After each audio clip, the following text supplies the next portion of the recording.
Hi കൂട്ടുകാരെ, അസ്സലാമലൈക്കും. എല്ലാവർക്കും നമസ്കാരം. ഇന്ന് നല്ല അടിപൊളി കൈപ്പത്തിരിയായിട്ട് ഉണ്ടാക്കുന്നത്.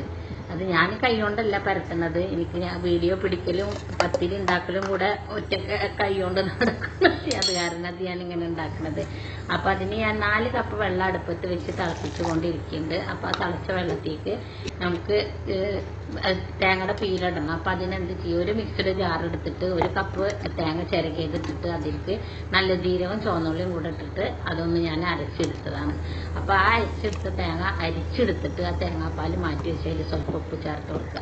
ഇനി ഈ വെള്ളം തിളച്ച് വരുന്നേക്കാണ് ഈ പീലെടുത്ത് ഞാൻ ഇളക്കി കൊടുക്കണം. കണ്ടില്ലേ, അത് നല്ലോണം ഇളക്കി വെച്ചിട്ടുണ്ടെങ്കിൽ സ്വല്പം ഉപ്പും കൂടെ ചേർത്തിട്ട് ഇനി 2 കപ്പ് അരിപ്പൊടി, നല്ല വറുത്ത പച്ചരിയുടെ വറുത്ത അരിപ്പൊടി ഇല്ലേ, പത്തിരിയുടെ 4 കപ്പ് വെള്ളത്തിലേക്ക് കൊടുക്കണം.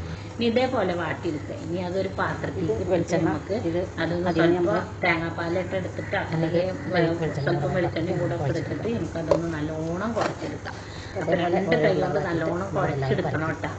ഇതേപോലെ നല്ല കുറച്ച് വലിപ്പമുള്ള ഉരുളകളാക്കിയിട്ട് ഇത് ഞാൻ ഇലയിലാണ്, ഞാൻ പറഞ്ഞില്ലേ, ഞാൻ പരത്തിയെടുക്കുന്നത്. ഇങ്ങനെ റൗണ്ടാക്കിയിട്ട് നമുക്ക് പരത്തിയെടുക്കാം. നല്ല കട്ടിയിൽ തന്നെ കൈൻ്റെ അടിയിൽ ഇട്ടിട്ട് നമുക്കിതിങ്ങനെ പരത്തിയിട്ട് ശരിയാക്കിയിട്ട് എടുക്കാൻ പറ്റും. പിന്നെ ഞാൻ ചില സമയത്ത് ഞാൻ പ്രസ്സിൽ ഇതുപോലെ നല്ലോണം അമർത്തിയിട്ട് ഇതേ പത്തിരി ഉണ്ടാക്കാറുണ്ട്. അപ്പോഴും നല്ല ടേസ്റ്റ് ഇട്ടാൽ. ഇനി ഇതല്ലാതെ നമുക്ക് ചട്ടി അടുപ്പത്ത് വെച്ചിട്ട് അത് നല്ല ചൂടായി വരുമ്പോൾ ഈ ഒരേ പത്തിരികളും ഇട്ടിട്ട് നമുക്ക് അത് ചുട്ടെടുക്കാം.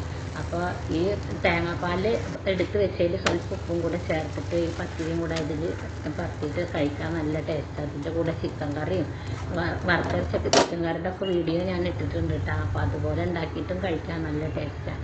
അപ്പോൾ ഈ സ്വാദിഷ്ടമായ ഈ പത്തിരിയൊക്കെ എൻ്റെ ഉമ്മുള്ള കാലത്തും അടക്കം ഉണ്ടാക്കാറുള്ളതാണ്. നല്ല ടേസ്റ്റാണ് ഈ പത്തിരി കഴിക്കാൻ.